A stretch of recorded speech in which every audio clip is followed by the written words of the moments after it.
you're about to see is an interview between Tucker Carlson and a pilot that witnessed something that defied the laws of physics and technology known to man. And Satan is masquerading as an alien, and so are his forces. We are dealing with spiritual forces in heavenly realms that are interdimensional beings. Listen to this article. This channel is all about giving you a biblical view and not what the world says they are.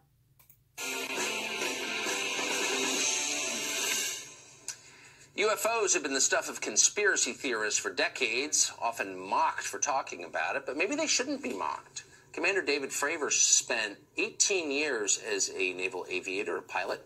In 2004, he had an unforgettable encounter with an aircraft he said was defying the laws of physics. Former Commander Fravor joins us tonight. Thanks a lot for coming on tonight. Tell us what you saw. Well, we had launched on a routine training mission.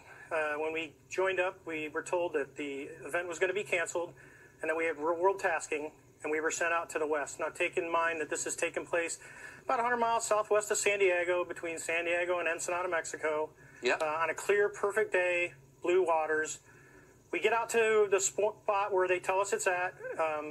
We start looking around, and both airplanes see a disturbance in the water and a white 40-foot long tic-tac shaped object just hovering above the water, going forward, back, left, right. There's no rotor wash, there's no wings, nothing.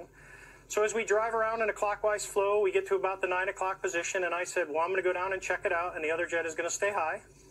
So as we go down, when we get to the 12 o'clock position, it starts to mirror us. So it's in a clockwise flow, and it's on the opposite side of the circle from us. And we continue this. It's in a climb. We're in a descent. We're getting a great look at it. This whole thing takes about probably up to 5 minutes from the time we show up.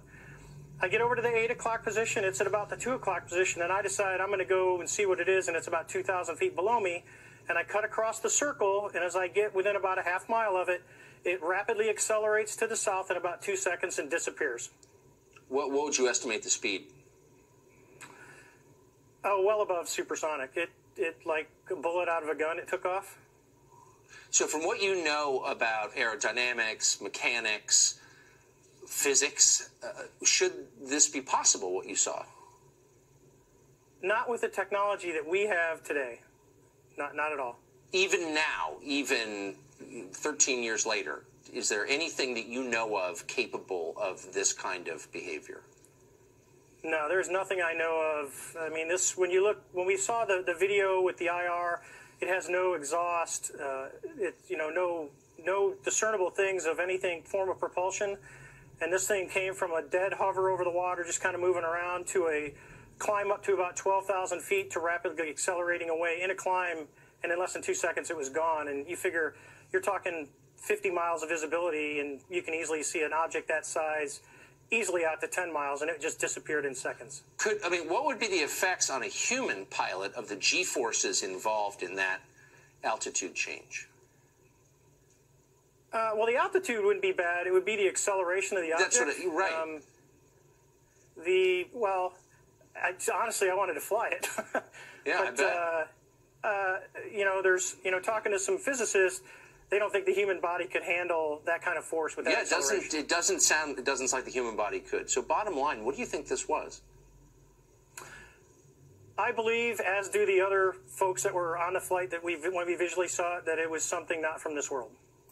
All right, let's stop right there for a minute. It was something not from this world. Interesting. Let's go on over to space.com real quickly. This article from space.com says, are aliens part of God's plan too? Finding ET could change religion forever. Now, this is part of Satan's plan, is to discredit the gospel through the revealing of what the world calls aliens. The scripture calls them spiritual forces in heavenly realms. Satan is called the prince of the power of the air. The very word Beelzebub means prince of those who fly. That is what you're witnessing. I don't deny the evidence of what's being seen at such a rapid pace in this last hour. But what the world will tell you is that we're being visited by alien civilizations. What the scripture tells you is that they are angels in heavenly realms disguising themselves as aliens. And of course, in space.com, could this change religion forever?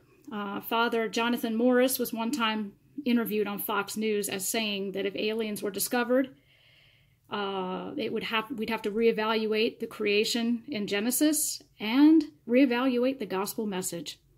So this is all part of Satan's plan, and this channel is all about bringing you what this really is, not from the world's point of view, but from what the scripture says they really are.